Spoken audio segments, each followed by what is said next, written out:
প্রিয় বন্ধুরা, কেমন আছেন? আশা রাখি ভালো।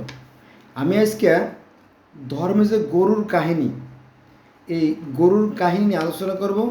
তাতে প্রায় 2 ডজন ধর্মের কথা এখানে চলে আসবে। ভালো লাগবে, আমার সাথে থাকেন।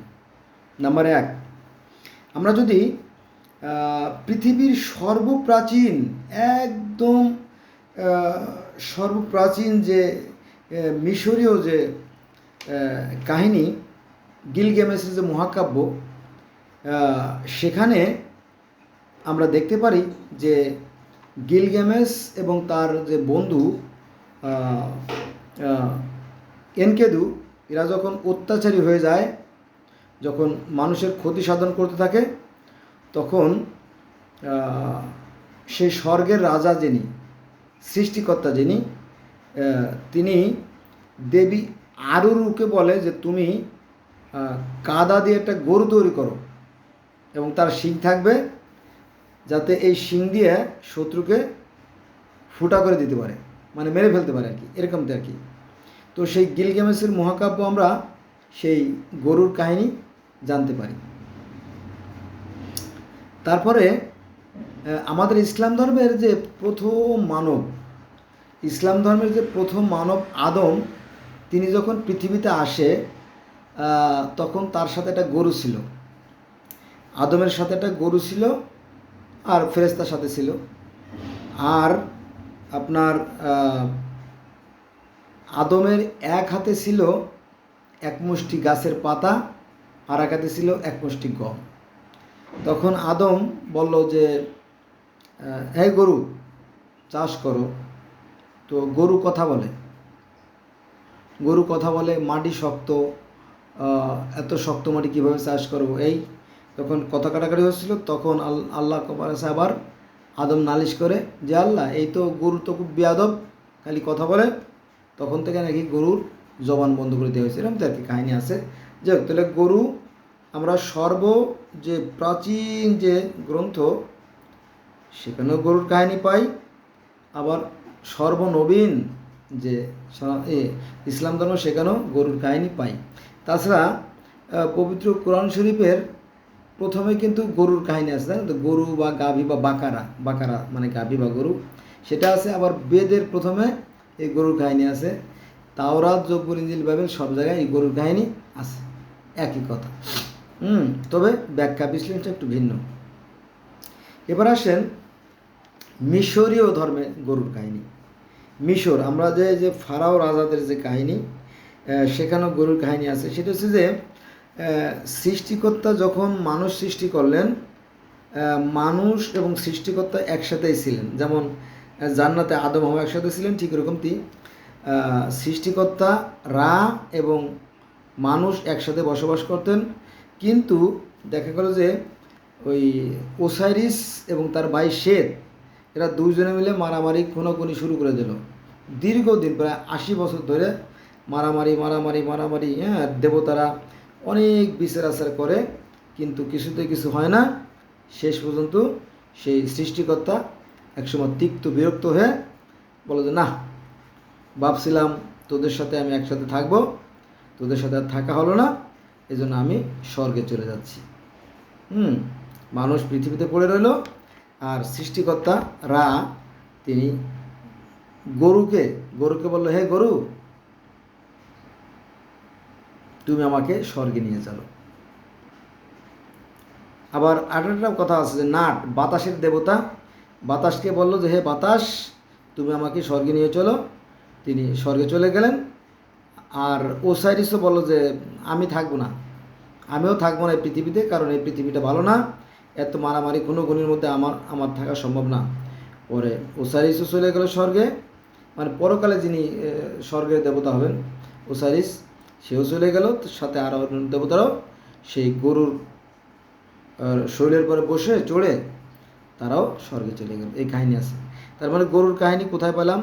1 নম্বরে ইসলাম ধর্ম পাইলাম, 2 নম্বরে গিলগেমেসের মহাকাব্য বললাম, এবং মিশরীয় ধর্ম, ফারাও রাজাদের গ্রন্থ, তাতেও এই গরুর কাহিনী আছে। তারপরে আমরা যদি গ্রিক ধর্ম দেখি, গ্রিক রোমান ধর্ম, গ্রিক আর রোমান ধর্মে একই গরুর কাহিনী আছে। সেটা ছিল আপনার ইসের স্বর্গের যিনি দেবতা জিউস, তার বাহন ছিল গরু। সেখানে আমরা গরুর কাহিনী পাই। তারপরে সনাতন ধর্ম বা হিন্দু ধর্ম যদি আমরা দেখি, তো তারা তো গরুরে মা হিসেবে মূল্যায়ন করে, অত্যন্ত সম্মান করে। কারণ কারণ কি জানেন? কারণ শ্রীকৃষ্ণ ছোটোবেলা এই গরুর দুধ খেয়ে সে বড় হয়েছিল, এবং তিনি নিজেও গরু লালন পালন করতেন। গরুর পূজা করা বলতে মানে কি, গরুর সেবা করা বলতেছিল আর কি, সেটা পূজা পরিণত হয়ে গেছে আর কি, এই আর কি। তারপরে আপনার তাওরাতে ও জব্বুরে সেই যে মুসা নবীর সাথে যে গরুর কাহিনীটা আছে। কিন্তু আমরা যদি তাওরাত বা জব্বুর বা ইনজিল বা বাইবেল এর দেখি, তাহলে সেখানে গরু বলা হয় না, সেখানে গোল্ডেন কাউর যে কাহিনী আছে সেটা আর কি। তারপরে আমরা আরও জানি, কোরআন থেকে জানি যে নবী মুসার ভাই যে হারুন, সে স্বর্ণ দিয়ে একটা গরু তৈরি করেছিল, এবং সেই গরু হাম্বা হাম্বা করে ডাকতো। হ্যাঁ, এরকম কাহিনী আমরা কোরআন থেকে পাই আর কি। তো আমরা তাওরাতেও পাইলাম গরু, জব্বুরেও পাইলাম গরু, বাইবেলেও পাইলাম গরু, কোরআনেও পাইলাম গরু। তারপরে মিত্রা নামক একটা ধর্ম আছে। মিত্রা শব্দের অর্থ গরু। এই মিত্রা থেকে সকল সৃষ্টির সূচনা আর কি। এই কাহিনী আমরা জানতে পারি মিত্রাই ধর্ম থেকে।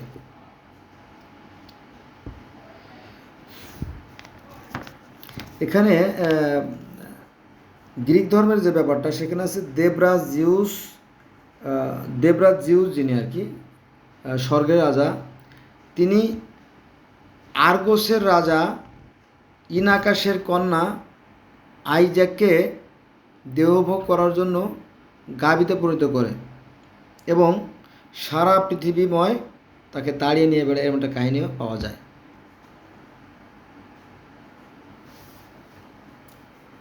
এরপরে যদি আমরা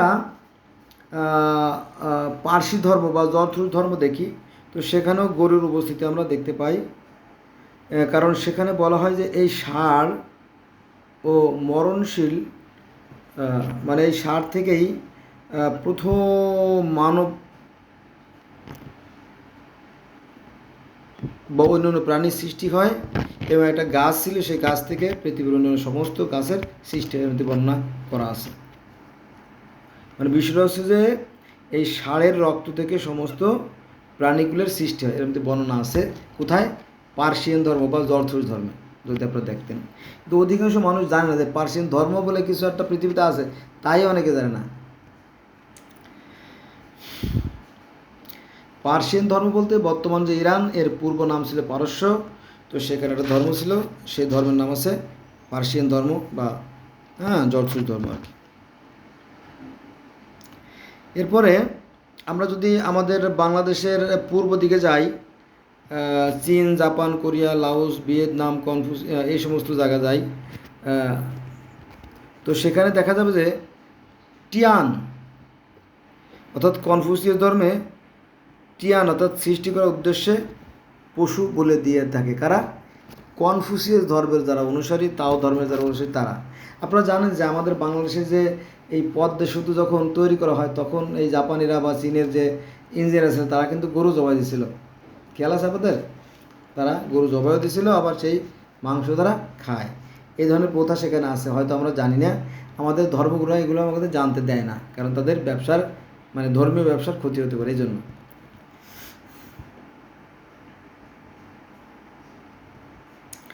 তারপরে আরেকটা বিষয়, পৃথিবীর আদিম কিছু ধর্ম ছিল যেটা আমাদের অজ্ঞাত, আমরা জানি না।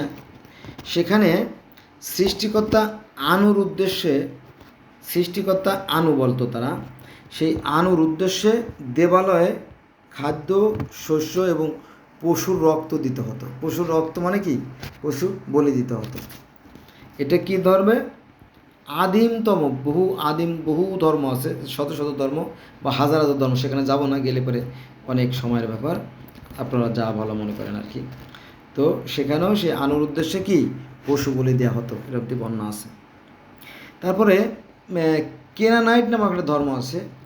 সেই কেনানাইট ধর্মে বাল দেবতার সন্তুষ্টির জন্য নরবলি এবং পশু বলি দেওয়া হতো। কেনানাইট নামক একটা ধর্ম আছে পৃথিবীতে বা ছিল, সেখানে সেই সৃষ্টিকর্তার সন্তুষ্টির জন্য সেখানেও পশু বলির ব্যবস্থা ছিল। তারপরে মিশর তো পৃথিবীর সভ্য রাষ্ট্র। তো এই মিশরের যে প্রাচীন ধর্মগুলো সেখানেও সেই গরুর যে উপকারী জন্তু এই হিসেবে তাকে সেবা করা হতো, কারণ চাষাবাদের ক্ষেত্রে এই গরু খুবই উপকার করত। এটা না হলে কৃষিকাজ করা যেত না এবং তাদের কপালে খাবার জুটতো না। সম্ভবত এই সেবা থেকেই গরুর প্রতি মানুষের সেবা যত্নটা বেড়েছে, বা পূজা যে প্রথাটা এটা বোধহয় চলে আসছে আর কি, যুগে যুগে আর কি। কারণ গরু যদি সেবা না পায়, গরু যদি ঠিকমতো খাবার না পায়, সে কিন্তু রাগে গুতাও মারতে পারে, অনেকে গুতায় কিন্তু, যারা গ্রামের মানুষ তারা বুঝতে পারবে আর কি। তারপরে গ্রিক ধর্ম এবং রোমান ধর্ম দেবতা হেরার জন্য গরু,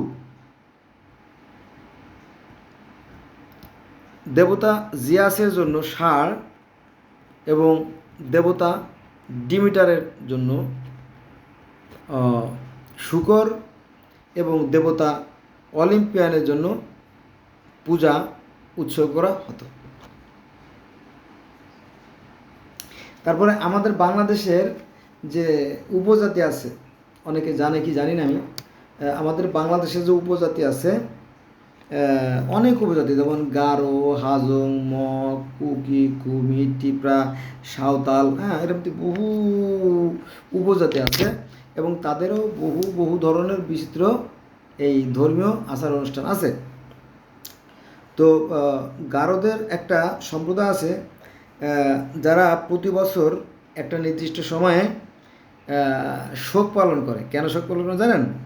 কারণ তাদেরকে সৃষ্টিকর্তা, যিনি সৃষ্টিকর্তা কলা পাতায় লেখা একটা কিতাব, মানে কোরআনের মতো আর কি, একটা কিতাব প্রেরণ করেছিলেন, এটা দিয়েছিলেন গরুর কাছে, কিন্তু এই গরুতে সেই কলা পাতার লেখনীগুলো খেয়ে ফেলে, ফলে তাদের সেই ধর্মে কোনো লিখিত গ্রন্থ নাই। পরে তারা নির্দিষ্ট দিনে এই শোক পালন করে, এরকম কাহিনী আছে। তো বন্ধুরা, আমার মনে হয় 18, 19টি 20টির মতো হয়েই গেছে, তাই না? এরকম তো আরও পৃথিবীর আরও বহু ধর্ম গরুর কাহিনী আছে, বোঝা গেছে বিষয়টা? তো আমরা যদি পৃথিবীর শত ধর্ম দেখি, তাহলে দেখা যাবে যে এদের মধ্যে একটা মৌলিক একটা সম্পর্ক রয়ে গেছে। তাই আমি অনুরোধ করবো, আসুন আমরা ধর্ম নিয়ে বাড়াবাড়ি না করি। ধন্যবাদ সবাই।